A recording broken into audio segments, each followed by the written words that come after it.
नमस्कार, मैं हूं आपके साथ निलोफर अंसारी और आप देख रहे हैं सच की परछाई न्यूज। आइए नजर डालते हैं आज की बड़ी खबर पर।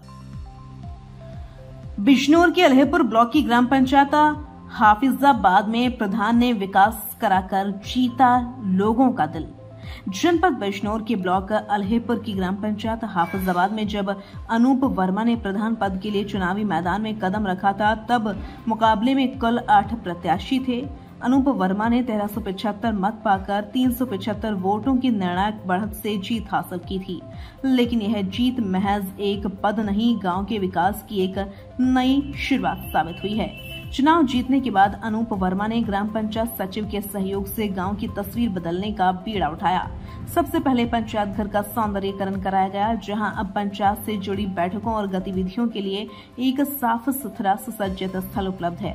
गांव के बच्चों के भविष्य को संवारने के लिए एक लाइब्रेरी की स्थापना की गई, जिसमें पढ़ाई कर अब तक 5 छात्र यूपी पुलिस में और 2 छात्र अग्निवीर भर्ती में चयनित हो चुके हैं। गांव की आधारभूत सुविधाओं पर विशेष ध्यान दिया गया। आरआरसी की 20 सड़कों का निर्माण कार्य कराया गया, जिससे आवागमन सुगम हुआ। 2 नालों का निर्माण और लगभग 40 स्थानों पर नालियों पर चैनल डलवाए गए, जिससे जल निकासी की समस्या दूर हुई। स्वच्छता के लिए 2 ठेली और 3 रिक्शा की व्यवस्था की गई, जो नियमित रूप से कूड़ा उठाने का कार्य करते हैं। जन कल्याण की योजनाओं में भी ग्राम प्रधान ने तत्परता दिखाई। गांव के 50 लोगों को सामान्य पेंशन, 30 को वृद्धा पेंशन और 8 को विकलांग पेंशन का लाभ दिलवाया। इसके साथ ही सामूहिक विवाह योजना के अंतर्गत 8 कन्याओं की शादी भी ग्राम प्रधान द्वारा कराई गई है। शिक्षा के क्षेत्र में भी कई पहलें की गई हैं। प्राइमरी और कंपोजिट विद्यालयों में टाइलीकरण, दिव्यांग शौचालय और कंप्यूटर की व्यवस्था कराई गई है। एक खगोलीय प्रयोगशाला का निर्माण भी हो चुका है, जो छात्रों को विज्ञान के प्रति रुचि बढ़ाने का अवसर प्रदान करती है। जल आपूर्ति को सुचारू करने के लिए एक टंकी का निर्माण कार्य प्रगति पर है। प्रधानमंत्री आवास योजना और मुख्यमंत्री आवास योजना के तहत एक मकान स्वीकृत हुआ है। साथ ही 40 पात्र गरीब लोगों का सर्वे कराकर उन्हें योजना से जोड़ने का प्रयास भी किया गया है। गांव के सर्वांगीण विकास में ग्राम प्रधान अनूप वर्मा की भूमिका सराहनीय है। उनकी मेहनत और दूरदर्शिता से हाफिजाबाद आज विकास की राह पर तेजी। आज हम जनपद बिजनौर के अल्हेपुर ब्लॉक में हैं और मेरे साथ ग्राम प्रधान मौजूद हैं और उनसे जानेंगे कौन सी ग्राम पंचायत के प्रधान हैं और क्या क्या विकास कार्य उनके द्वारा कराए गए हैं, और जब वो चुनाव मैदान में आए थे कितने मत उन्हें मिले थे और कितने प्रत्याशी उनके बीच में थे। प्रधान जी, स्वागत है आपका बहुत बहुत हमारे न्यूज़ चैनल पर। मैं जानूँगा सबसे पहले आप कौन सी ग्राम पंचायत के प्रधान हैं और क्या नाम है आपका? मेरा नाम अनूप वर्मा है। मैं हाफिजाबाद सर की ब्लॉक धामपुर का प्रधान हूँ। प्रधान जी, जब आप चुनाव मैदान में आए थे तो कितने प्रत्याशी आपके सामने थे चुनाव मैदान में और कितने वोट आपको मिले थे और कितने से जीत हुई थी आपकी? जब मैं चुनाव मैदान में था तो मेरे सामने 8 प्रत्याशी थे मुझे लगा के, और मुझे टोटल 1375 मत मिले थे, जिसमें मुझे 375 वोट से जीत हुई थी। अगर हम बात करें जीत के बाद, अच्छी वोटों से आपकी जीत हुई, जीत के बाद से अब तक क्या क्या विकास कार्य ऐसे आपने किए हैं जो जनता के लगता है कि आने वाले समय में भी दोबारा आपको प्रधान बनाए? क्या क्या विकास कार्य आपके द्वारा तब से अब तक कराए गए?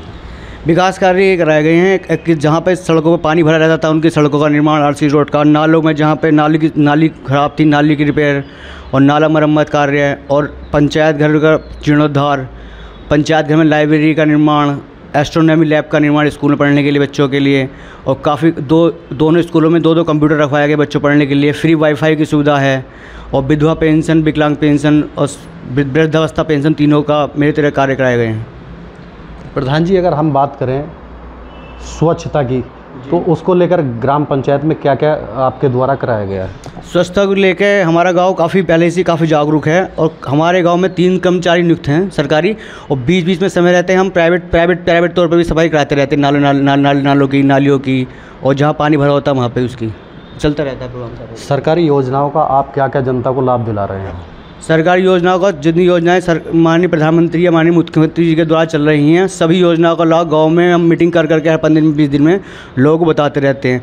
और मैंने एक गांव में अपना व्हाट्सएप ग्रुप भी बना रखा है, उसमें गांव के सभी लोग जुड़े हुए हैं। जैसे कोई नई योजना आती है किसी विभाग संबंधी तो उसमें डाल देता हूँ मैं, तो गाँव वाले आप ऑटोमेटिक उसका लाभ ले लेते हैं। जो बाकी पंचायत घर पर सारे काम हो जाते हैं, उनका ऑनलाइन करना कागज या कुछ जमा करना है, किसी चीज़ की मोहर लगनी, तो सब कागज़ पंचायत घर पर सम्मिलित करके ब्लॉक स्तर भेज दिए जाते हैं उनको। अब तक क्या क्या सुविधाएँ लोगों को दी गई हैं? जब मैं प्रधान बना था तो मेरे गांव में इसकी विधवा पेंशन 35 पेंशन थी अब तक, जो शुरू से अब तक 35 पेंशन, और मेरे गांव में अब 85 पेंशन चल रही है विधवा औरत। जो 20-20 साल पुरानी विधवा थी, 15-15 साल पुरानी विधवा थी, उनके द्वारा जरा सी कमी त्रुटि होने के कारण कोई बैंक में किसी की डीबीटी नहीं है, किसी की NPCI नहीं है, या किसी की मृत्यु प्रमाण में कोई दिक्कत है, तो सभी मैंने 20-20 साल पुरानी विधवाओं के वो बनवाई है, पेंशन बनाई है, और सब निःशुल्क। लगभग 50 पेंशन मेरे द्वारा बनाई गई हैं विधवा। अगर हम बात करें स्वास्थ्य की, तो स्वास्थ्य को लेकर क्या गांव में तैयारियां हैं ग्राम पंचायत की ओर से? क्या सुविधाएं आपकी पंचायत की ओर से दी गई है? हमारे गांव में ANM सेंटर था जो जर्जर अवस्था में था, तो हमने हमारे गांव में CHO बैठती हैं, CHO मैडम बैठने के लिए पंचायत घर पे हमने उनको बैठा रखा था। और काफ़ी दवाइयाँ निःशुल्क मिलती हैं, जो थोड़ी ब्लड शुगर चेक करनी, ब्लड चेक करना, या किसी को कोई छोटी मोटी बीमारी हो तो वो दी जाती है, पंचायत की स्तर पर दवाई दी जाती है उनको। अगर हम बात करें पानी व्यवस्था की, ग्रामीणों को हर घर जो नल देने की जो सरकार की योजना थी, उसमें कहाँ तक आपने सफलता हासिल की है? बस 80-85% काम हो चुका है, टंकी का निर्माण हो चुका है, टंकी में भराव चालू हो जाएगा और काम स्टार्ट होने वाला है काम बस टंकी आने का। और बाकी नल रिवर होते रहते हैं, ग्राम कोई समस्या नहीं है ऐसी पानी की कोई विशेष। अगर हम बात करें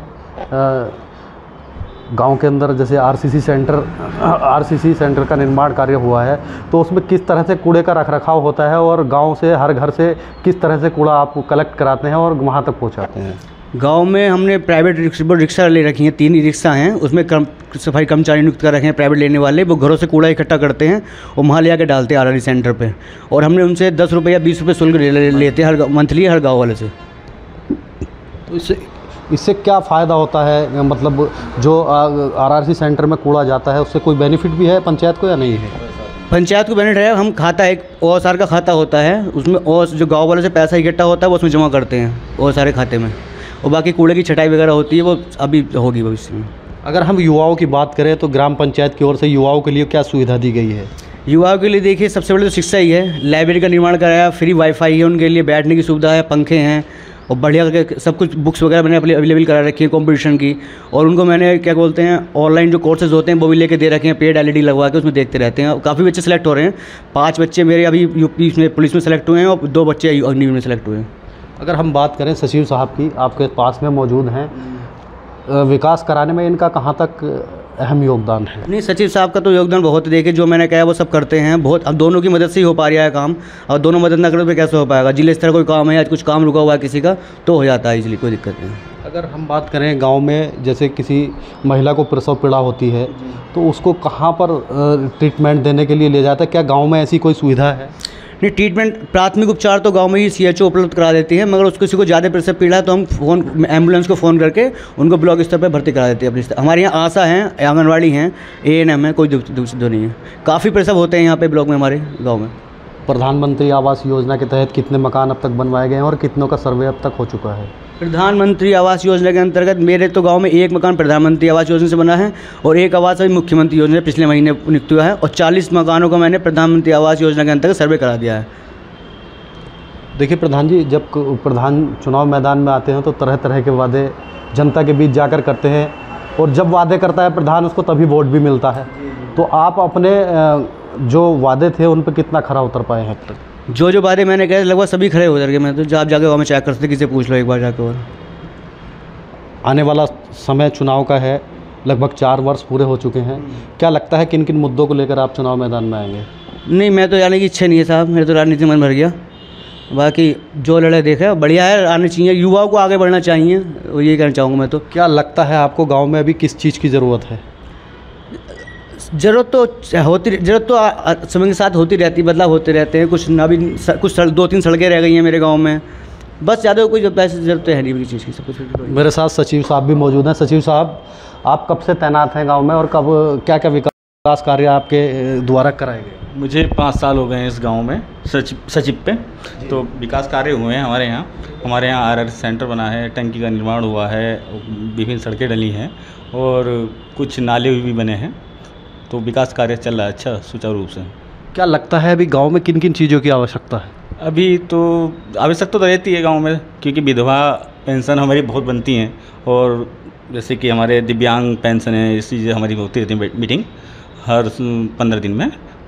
आपके द्वारा किन किन योजनाओं का जो है गांव में लाभ दिलाया जा रहा है? हमारे यहाँ एक आरआरसी सेंटर बना है जिसमें डोर टू डोर कूड़ा कलेक्शन चल रहा है और उसमें हमने शुल्क रख रखा है 10 से 20 रुपये। तो उससे हमारा OSR जनरेट होता है, जिससे हमारे विकास कार्य के लिए लाभ मिलेगा। अगर हम बात करें जैसे आरआरसी सेंटर बना है तो उसमें जो कूड़ा करकट ले जाया जाता है तो वो किस तरह से पंचायत के काम आता है? वो जैसे कि प्लास्टिक, पन्नी, रबड़ वगैरह सब कुछ की छटनी होती है, फिर वो उसको बेचने के लिए चले जाता है बाहर बिकने के लिए। तो यही है उसका बस OSR जमा होना।